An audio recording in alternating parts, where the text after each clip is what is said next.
तरीके से प्रयोगशाला में हम डाई एथिल ईथर का फॉर्मेशन कर लेते हैं। देखिए साहब, हमने एथिल अल्कोहल या एथेनॉल के 2 अणु लिए। ये लो भाई एथेनॉल, कितने मोल काम में ले रहे हैं? 2।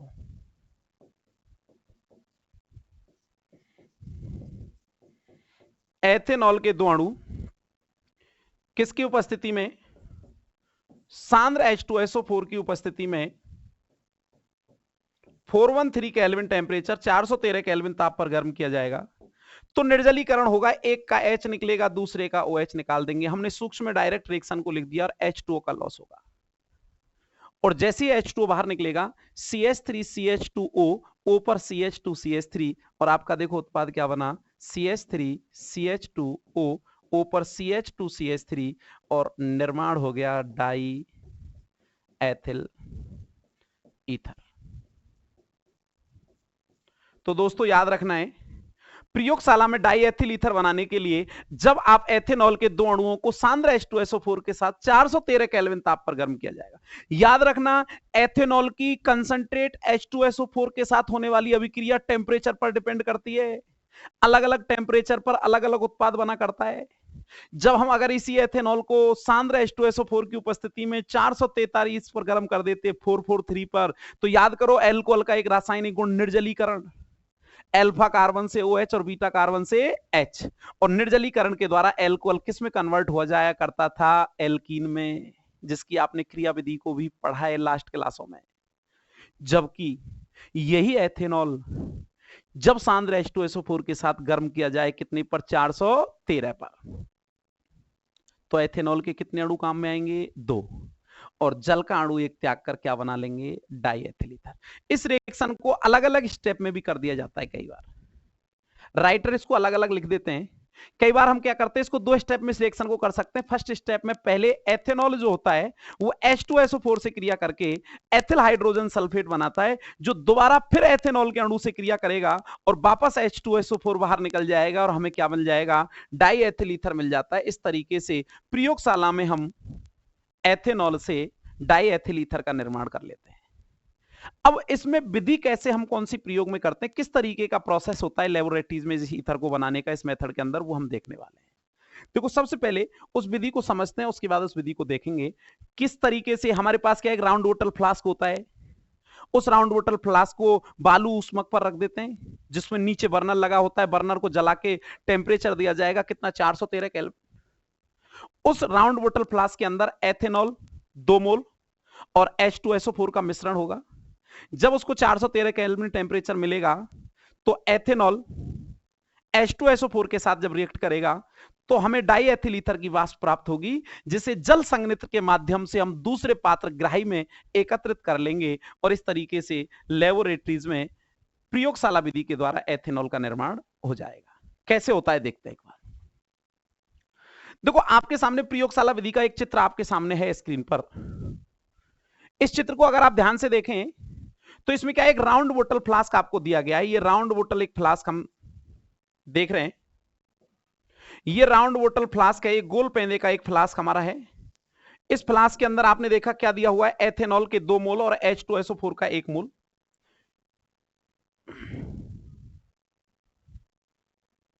ऐसे देखो, एथेनॉल के 2 मोल हम काम में ले रहे हैं और H2SO4 का कितना मोल काम में लिया है? 1 मोल हमने H2SO4 काम में लिया है। क्लियर? अच्छा, ये राउंड बोतल फ्लास्क के नीचे हमने क्या रखा हुआ है भाई? बालू ऊष्मक। कहां गर्म कर रहे हैं इसको? बालू ऊष्मक पर गर्म कर रहे हैं। बालू ऊष्मक में क्या होता है? एक पात्र होता है लोहे का जिसके अंदर रेत भरी होती है और नीचे हमने क्या लगा रखा है? बर्नर लगा रखा है, और इसको हम टेम्परेचर कितना मेंटेन करेंगे? 413। जैसे ही इस टेम्परेचर पर इस ईथर की वाष्प बनेगी, इस ईथर की वाष्प को निकास नली के माध्यम से, ये निकास नली इसमें कनेक्ट हुई पड़ी है, इस निकास नली के माध्यम से हम जल संघनित्र से लाएंगे। और जल संघनित्र में क्या होगा? जब वाष्प आएगी तो इस जल संघनित्र में जब वाष्प आएगी तो क्या होने वाला है? नीचे से जल इसमें प्रवेश करता है और ऊपर से ये जल बाहर निकलता रहता है। इसको एक बार देख लें, ये जो जल है ये क्या करेगा? इस आने वाली डाई एथिल ईथर की वाष्प को संघनित करके द्रव में परिवर्तित कर देगा और इस वाष्प को हम इस ग्राही में रखे पात्र में एकत्रित कर लेंगे जिसके चारों तरफ क्या है, बर्फ भरी हुई है, और ये आइस के माध्यम से वाष्प संघनित होकर ईथर के द्रव फॉर्म में आ जाएगी, यानी द्रव जो ईथर जो होगा वो द्रव फॉर्म में हमें प्राप्त हो जाएगा। इस तरीके से प्रयोगशाला मेथड में हम ईथर का फॉर्मेशन कर लेते हैं। इस मेथड में एक चीज और देखते हैं, ऊपर देखो, इस थिसिल कीप के माध्यम से हम लगातार क्या करते हैं, ऊपर से एथेनॉल को गिराते रहते हैं। अगर आप चाहते हैं कि इस मेथड से लगातार ईथर प्राप्त होता रहे, कंटिन्यूअस सतत रूप से अनवरत रूप से हमें ईथर मिलता रहे, तो इस थिसिल कीप के माध्यम से इस राउंड बोतल फ्लास्क के अंदर हम लगातार ऊपर से क्या गिराते रहेंगे, एथेनॉल, और एथेनॉल जब ऊपर से मिलता रहेगा और समय समय पर इसमें H2SO4 को चेंज करते रहेंगे, तो हमें लगातार इस मेथड से क्या प्राप्त होता रहेगा, ईथर इस ग्राही में हम प्राप्त कर लेंगे। इसीलिए इस मेथड को एक नाम से भी जाना गया है, और वो नाम सतत ईथरीकरण, इस पूरी प्रक्रिया को, या विलियमसन अनवरत ईथर संश्लेषण के नाम से भी इस मेथड को जानते हैं। आपने देखो इस मेथड में किया क्या, वो एक बार इसकी थ्योरी आप देखें, उसके बाद वापस डायग्राम पे आएंगे। देखो विधि ये कह रही है कि गोल पेंदे का जो आसवन फ्लास्क था उसमें हमने एथेनॉल और सांद्र H2SO4 का मिश्रण लिया। उस मिश्रण को आपने क्या किया, 413 केल्विन ताप पर, 413 केल्विन ताप पर हमने इसको क्या किया, गर्म किया। तो गर्म करने पर क्या होता है, हमें डाई एथिल ईथर की वाष्प प्राप्त हो जाती है। किसकी वाष्प प्राप्त हो जाती है दोस्तों, डाई एथिल ईथर का। और ये डाई एथिल ईथर की जो वाष्प है उसे हम ग्राही में एकत्रित कर लेंगे। क्लियर? अच्छा, इस विधि से अगर आप लगातार ईथर प्राप्त करना चाहते हैं तो राउंड बोतल फ्लास्क के ऊपर जो आपने थिसिल कीप लगाया रखा है, जिसको हम क्या कह रहे हैं, बिंदु मापी कीप कह रहे हैं, तो बिंदु मापी कीप की सहायता से हम लगातार इसमें धीरे धीरे किसको गिराते हैं, एथेनॉल को गिराया जाता है, बोले तो C2H5OH को। क्यों? क्योंकि आप क्या चाहते हैं, इस विधि से लगातार ईथर प्राप्त हो। क्लियर? और लगातार ईथर अगर आप चाहते हैं तो आपको ऊपर से बिंदु मापी कीप से लगातार क्या गिराना पड़ेगा, एथेनॉल गिराना पड़ेगा। और लगातार एथेनॉल गिराएंगे तो एथेनॉल गिराने से हमें लगातार ईथर मिलेगा, इसीलिए हमें सतत रूप से ईथर का निर्माण होगा। इसी कारण इस मेथड को सतत ईथरीकरण, या नाम यहां दिया नहीं है, दूसरा मैं लिख देता हूं, या विलियमसन अनवरत, अनवरत भी लगातार के लिए यूज होता है, सतत के लिए अनवरत ईथर संश्लेषण के नाम से भी जाना जाता है। तो याद रखना है, सतत ईथरीकरण आए या अनवरत ईथर संश्लेषण मेथड आए, दोनों में प्रयोगशाला विधि की हम बात करेंगे। तो ये वर्ड आपको समझ में आ जाना चाहिए कि यहां हमने सतत ईथरीकरण क्यों यूज किया है। सतत यानी लगातार अनवरत रूप से बिना रुके ईथर का निर्माण हो रहा है, और वो करने के लिए हम क्या कर रहे हैं, उसको हम करने के लिए क्या कर रहे हैं, लगातार ऊपर से इसमें क्या गिरा रहे हैं, एथेनॉल गिरा रहे हैं। टेम्परेचर कितना मेंटेन कर रखा है हमने, 413। किसके माध्यम से, इस बर्नर के माध्यम से। क्लियर? जैसे ही ईथर बनेगा उसकी वाष्प इस निकास नली में आएगी, निकास नली में आएगी तो ये निकास नली किससे जुड़ा हुआ है, जल संघनित्र से। जल संघनित्र क्या है, वाटर कंडेंसर। वाटर कंडेंसर में क्या होता है, नीचे से हम इसमें पानी भेजते हैं, ऊपर से गर्म पानी निकलता रहता है, इसके बीच में क्या है, ईथर की वाष्प है। जब ये जल इसके चारों तरफ घूमेगा इस निकास नली के, तो ये वाष्प धीरे धीरे ठंडी हो जाएगी और यहाँ आते आते ये द्रव में बदल जाएगी, जिसको हमने एक बर्फ के पात्र में रख रखा है, और हमें ये ईथर की वाष्प जो थी वो द्रव फॉर्म में प्राप्त हो जाएगी, और इस तरीके से प्रयोगशाला मेथड में ईथर का निर्माण हो जाएगा। हम चाहते हैं कि हमें यहाँ लगातार ईथर मिलता रहे, तो उसके लिए यहाँ एथेनॉल का होना बहुत जरूरी है। और एथेनॉल अगर हमें जहां जरूर रखना है तो हमें ऊपर वाली कीप, बिंदु मापी कीप से लगातार क्या डालना पड़ेगा, एथेनॉल। तो सतत रूप से, लगातार रूप से, अनवरत रूप से अगर ईथर चाहिए तो ऊपर से क्या गिराना पड़ेगा, लगातार एथेनॉल। इसीलिए इस मेथड में लगातार ईथर प्राप्त होता रहे, सतत रूप से ईथर प्राप्त होता रहे, अनवरत रूप से ईथर प्राप्त होता रहे, उसके लिए हम क्या कर रहे हैं, बिंदु मापी कीप की सहायता से लगातार एथेनॉल गिरा रहे हैं। और यही कारण है इस मेथड को हमने क्या नाम दिया है, सतत ईथरीकरण। सतत यानी लगातार, ईथरीकरण क्यों बोल रहे हैं, ईथर का निर्माण हो रहा है। या इसको एक और नाम से जाना जाता है, विलियमसन अनवरत ईथर संश्लेषण। दोस्तों इस मेथड से रिलेटेड एक क्वेश्चन और आता है। पहली चीज तो प्राप्त होने वाला जो ईथर होता है वो अशुद्ध होता है, इसमें बहुत सारी अशुद्धि होती है, एथेनॉल की वाष्प होती है, SO2 वगैरह गैस होती है। तो उन अशुद्धियों को दूर करने के लिए हम ईथर को शोधन के लिए ले जाते हैं, और उस ईथर का क्या कर लिया जाता है, शोधन कर लिया जाता है। इसके अलावा एक क्वेश्चन ये आता है कि जो हमने इस मेथड में H2SO4 यूज किया, ये H2SO4 लगातार ईथर बनाने के लिए पर्याप्त नहीं रहता। इस H2SO4 को भी अभिक्रिया के दौरान हमें क्या करना पड़ता है, चेंज करना पड़ता है, बदलना पड़ता है दोबारा से। उसका भी कारण वो कई बार एग्जाम में पूछता है।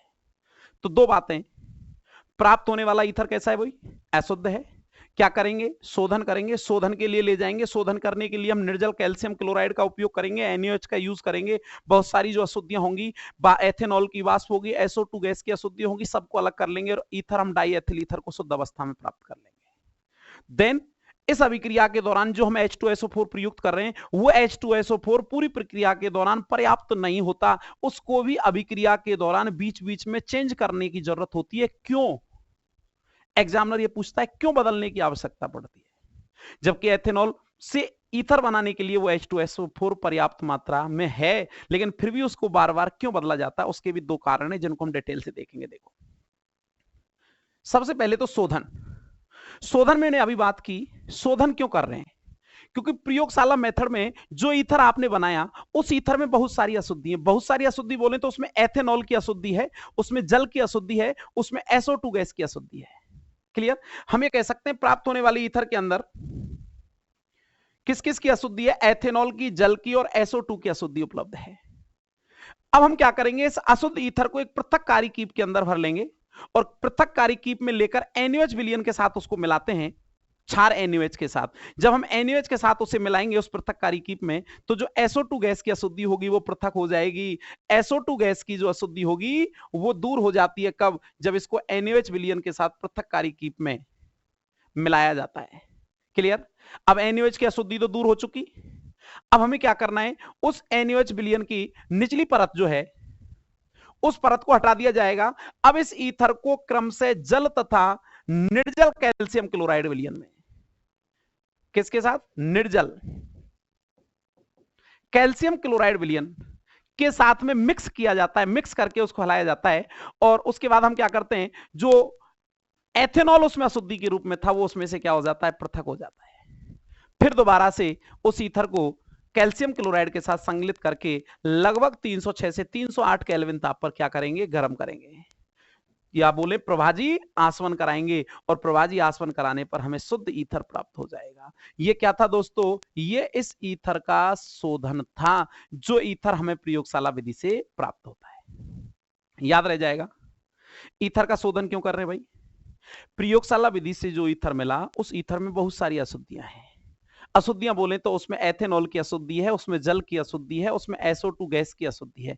इसको पृथक करने के लिए हम क्या करते हैं, सबसे पहले ईथर को पृथककारी कीप में भरते हैं, उसमें NaOH विलयन डालते हैं, NaOH विलयन के साथ उसको मिक्स करके हिलाते हैं, तो उसमें से SO2 गैस की अशुद्धि क्या हो जाती है, दूर हो जाती है। और NaOH विलयन की निचली जो परत उसके अंदर इकट्ठी होती है उसको हम पृथक कर देंगे, सेपरेट कर देंगे। अब उस ईथर में जल तथा कैल्शियम क्लोराइड जो होगा निर्जल मिलाया जाएगा, जिससे उसमें एथेनॉल की अशुद्धि पृथक हो जाएगी। और उसके बाद दोबारा से उस ईथर को पुनः कैल्शियम क्लोराइड के साथ 306 से 308 केल्विन ताप पर उसका प्रभाजी आसवन कराएंगे। और इस टेम्परेचर पर जब प्रभाजी आसवन होगा तो प्रभाजी आसवन कराने पर हमें शुद्ध ईथर प्राप्त हो जाएगा। तो ये था दोस्तों इस ईथर का थ्योरेटिकल एक टॉपिक था, शोधन। शोधन के बाद इस ईथर से रिलेटेड एक प्रश्न आता है बोर्ड में, जो मैंने नोट डाला है, और नोट को आप ध्यान से समझें, ये क्वेश्चन कई बार आया है। वो ये पूछता है कि प्रयोगशाला विधि में जो प्रयुक्त होने वाला सांद्र H2SO4 की जो मात्रा है वो ईथर एथेनॉल को ईथर में परिवर्तित करने के लिए पर्याप्त होनी चाहिए। हमने जो इस मेथड में सांद्र H2SO4 यूज किया वो एथेनॉल को ईथर में कन्वर्ट करने के लिए पर्याप्त होनी चाहिए, लेकिन ऐसा नहीं होता। उस H2SO4 को भी अभिक्रिया के दौरान बदलना पड़ता है, चेंज करना पड़ता है। क्यों? तो वो उसका रीजन पूछता है। ये कह रहा है कि इस विधि में शुरुआत में प्रयुक्त होने वाला जो सांद्र H2SO4 है उसकी मात्रा एथेनॉल को ईथर में परिवर्तित करने के लिए पर्याप्त होनी चाहिए, लेकिन ऐसा नहीं होता। क्यों? रीजन क्या है उसका?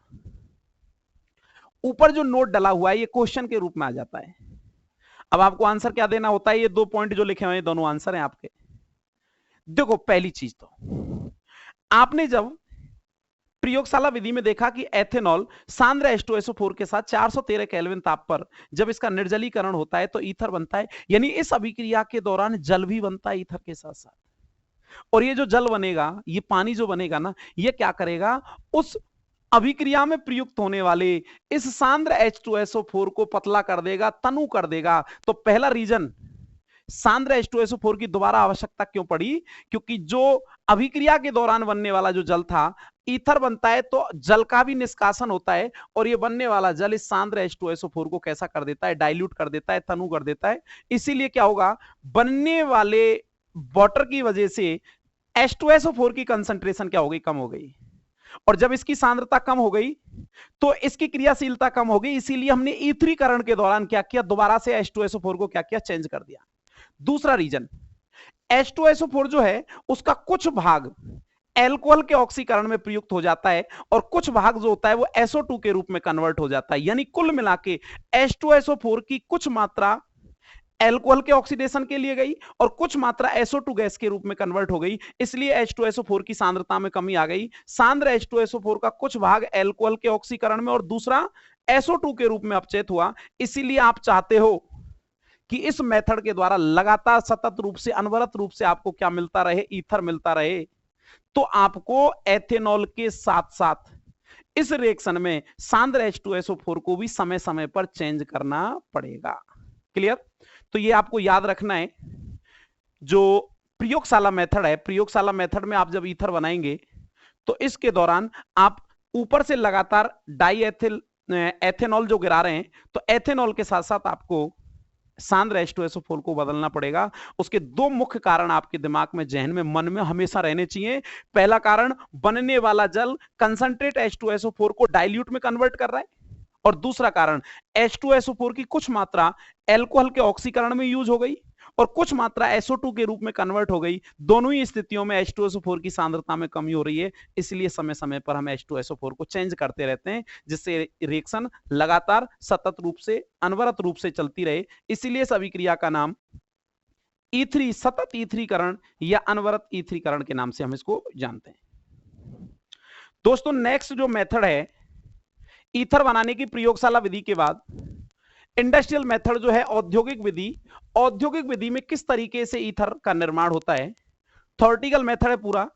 एक बार देख लो, स्क्रीन पर आपके सामने पूरा एक उपकरण दिया हुआ है, जिस उपकरण के माध्यम से हम औद्योगिक स्तर पर डाईएथिल ईथर का फॉर्मेशन करते हैं। देखो, इस उपकरण के अंदर आप देखेंगे, पहला जो चैम्बर आपको दिखाई दे रहा है, कक्ष जिसमें घुमावदार पाइप दिखाई दे रहे हैं, ये एक उपकरण है जिसका नाम है ईथर भव का उपकरण। कौन सा उपकरण है? ईथर भव का उपकरण। इसके अंदर क्या है, आपने एथेनॉल डाला हुआ है और कुछ इसमें कंसंट्रेट H2SO4 है। एथेनॉल प्लस कंसंट्रेट H2SO4 का मिश्रण किसके अंदर? ईथर भव का उपकरण के अंदर, जिसके भाप कुंडली हमने लिखा है। इन कुंडलियों में जब ईथर भव का उपकरण के अंदर एथेनॉल प्लस कंसंट्रेट H2SO4 का मिश्रण इन भाप कुंडलियों से गुजारा जाएगा, तो इसकी जो वाष्प जो बनेगी, उस वाष्प को हम एक चेंबर में ले जाते हैं जिसको मार्जक कक्ष कहते हैं, मार्जक। और इस मार्जक कक्ष में हम क्या करते हैं, ऊपर से तनु NaOH विलयन गिराया जाता है। जब ऊपर से तनु NaOH विलयन गिराएंगे तो इस वाष्प के अंदर जितनी भी अशुद्धियां होंगी, वो अशुद्धियां, धूल मिट्टी की अशुद्धियां यहां पृथक हो जाएंगी। और ये अशुद्धियां पृथक होने के बाद ये वाष्प जो होगी, ईथर की जो वाष्प होगी, उसे हम कहां ले जाएंगे? प्रभाजी स्तंभ में ले जाएंगे। और प्रभाजी स्तंभ में जब इसको ले जाएंगे तो यहां जो एथेनॉल की जो वाष्प होगी उसे हम वापस यहां से पृथक कर लेंगे, जबकि ईथर की वाष्प हल्की होने के कारण हम उसको संघनित्र में ले जाते हैं और संघनित्र के माध्यम से ठंडा करके उस वाष्प को ग्राही में एकत्रित कर लेते हैं, जहां से हमें ईथर प्राप्त हो जाता है। क्लियर? तो याद रखना है, जिस उपकरण के द्वारा इंडस्ट्रियल लेवल पर, औद्योगिक स्तर पर आप डाईएथिल ईथर का फॉर्मेशन करते हैं, उस उपकरण का नाम आपको पता होना चाहिए, ईथर भव का उपकरण। जिसके अंदर हम क्या करते हैं, ईथर भव का उपकरण में एथेनॉल प्लस कंसंट्रेट H2SO4 का मिश्रण होता है, उसके अंदर भाप प्रवाहित की जाती है। तो भाप कुंडलियों में हमें इसकी ईथर की जो वाष्प बनेगी, उस वाष्प के साथ साथ और सारी भी अशुद्धियां इसमें होंगी। इन वाष्प के मिश्रण को सबसे पहले आप कौन से चैम्बर में ले जाएंगे? मार्जक कक्ष में ले जाएंगे, जहां ऊपर से क्या गिराया जाएगा? NaOH विलयन। किस तरीके से ये पूरा प्रोसेस काम करता है, एक बार देखें इसको। औद्योगिक स्तर पर ईथर प्राप्त करने के लिए ईथर भव का उपकरण में आप सांद्र H2SO4 लेकर उसमें बूंद बूंद करके क्या गिराएंगे? एथेनॉल मिलाएंगे और इस मिश्रण को भाप कुंडलियों में से प्रवाहित करके टेम्परेचर कितना मेंटेन करेंगे? 413 केल्विन। और 413 केल्विन पर टेम्परेचर को स्थिर रखा जाता है। इससे निकलने वाली जो वाष्प है, उस वाष्प के मिश्रण में आपको एथेनॉल की वाष्प, ईथर की वाष्प, इसके अलावा आपको अम्ल का मिश्रण आपको प्राप्त होता है, जिसे हम कौन से कक्ष में ले गए, अभी मार्जक कक्ष में ले गए। और आपने देखा उस मार्जक कक्ष में हम ऊपर से क्या प्रवाहित कर रहे हैं, NaOH उसके अंदर प्रवाहित किया जाता है। तो NaOH जब उसमें ऊपर से प्रवाहित किया जाएगा तो क्या होगा, जब इस मार्जक कक्ष में नीचे से तो गैस प्रवाहित हो गई, ऊपर से हमने इसमें तनु NaOH विलयन गिराया, तो अम्ल की जो धूम होगी, अम्ल की जो अशुद्धि होगी वो क्या हो जाएगी, पृथक हो जाएगी, क्योंकि अम्ल की जो वाष्प थी वो NaOH से रिएक्ट करके अवशोषित हो जाएगी। अब हमारे पास जो शेष मिश्रण बचेगा उसको हम क्या करेंगे, इस वाष्प मिश्रण को प्रभाजी स्तंभ में ले जाएंगे और प्रभाजी स्तंभ में प्रवाहित करने पर जो एथेनॉल होगा उसे जल के साथ वो संघनित हो जाएगा, जिसको यहीं पृथक कर लिया जाता है, इसी स्टेप में पृथक कर लिया जाता है। देखो आप डायग्राम के अंदर, यहां प्रभाजी स्तंभ में हम एथेनॉल को यहां पृथक कर लेंगे, इसकी वाष्प को, और जो ईथर की वाष्प होगी, ईथर का क्योंकि क्वथनांक एथेनॉल से कम है, क्यों है, आप पढ़ के आए हो, एल्कोहल के अंदर एक बॉन्डिंग होती है इंटरमॉलिक्यूलर हाइड्रोजन बॉन्डिंग, अंतराणुक हाइड्रोजन बंध, जिसके कारण एल्कोहलों के अणुओं में क्या होता है दोस्तों, संगुणन। उस संगुणन को ब्रेक करने के लिए, तोड़ने के लिए एक्स्ट्रा एनर्जी खर्च करनी पड़ती है आपको। याद रखना, जिस ऑर्गेनिक कंपाउंड के अंदर हाइड्रोजन बॉन्डिंग होगी उसे तोड़ने के लिए ज्यादा एनर्जी खर्च करनी पड़ेगी, ज्यादा टेम्परेचर देना पड़ेगा। यही कारण होता है कि एल्कोहल का जो क्वथनांक होता है वो ईथर से उच्च होता है। अब ईथर का क्वथनांक कम है, इसलिए इसकी जो वाष्प है वो ऊपरी भाग में मुक्त हो जाती है, जिसको आप संघनित्र के माध्यम से ग्राही में एकत्रित कर लेते हैं, और इस तरीके से औद्योगिक स्तर पर किसका, डाई एथिल ईथर का निर्माण हो जाता है। तो याद रखेंगे, सबसे पहले मार्जक कक्ष में NaOH गिराएंगे ऊपर से, NaOH इसमें से अम्ल की अशुद्धि को पृथक करेगा, शेष वाष्प का मिश्रण किस में जाएगा, प्रभाजी स्तंभ में, प्रभाजी स्तंभ में से हम एथेनॉल को पृथक कर लेंगे, इसी जगह एथेनॉल नहीं है, यहाँ एथेनॉल की वाष्प है, ठीक है, वेपर्स फॉर्म में। अब ईथर की वाष्प जो थी वो ऊपर क्यों गई, क्योंकि ईथर का क्वथनांक कम है, और ईथर की जो वाष्प है उसको हम कहां ले गए दोस्तों, कंडेंसर इसमें ले गए संघनित्र के अंदर, और ये वाष्प ठंडी होते होते यहां आते आते द्रव में परिवर्तित हो जाएगी, जिसे ग्राही में हम एकत्रित कर लेंगे, और इस तरीके से हमें डाई एथिल ईथर का निर्माण हो जाएगा, डाई एथिल ईथर। क्लियर। तो याद रखना है, इस मेथड में टेम्परेचर हम कितना रखेंगे, 413 केल्विन। तो ये ईथर बनाने की औद्योगिक विधि थी। इस तरीके से आपके सिलेबस में हम कुल कितने 4 मेथडों के द्वारा ईथर तैयार कर रहे हैं। सबसे पहले आपने फर्स्ट ऑफ ऑल क्या पढ़ा, विलियमसन ईथर संश्लेषण। विलियमसन ईथर संश्लेषण के बाद सेकंड मेथड हमने पढ़ा शुष्क सिल्वर ऑक्साइड से, और तीसरी विधि थी प्रयोगशाला विधि, और चौथी और अंतिम विधि हमने पढ़ी औद्योगिक विधि, औद्योगिक मेथड। ये थे ईथर बनाने के मेथड, ईथर बनाने की विधि। आज के लिए इतना ही काफी, मिलते हैं नेक्स्ट क्लास में नए टॉपिक के साथ, तब तक के लिए बहुत बहुत धन्यवाद। जय हिंद, जय भारत।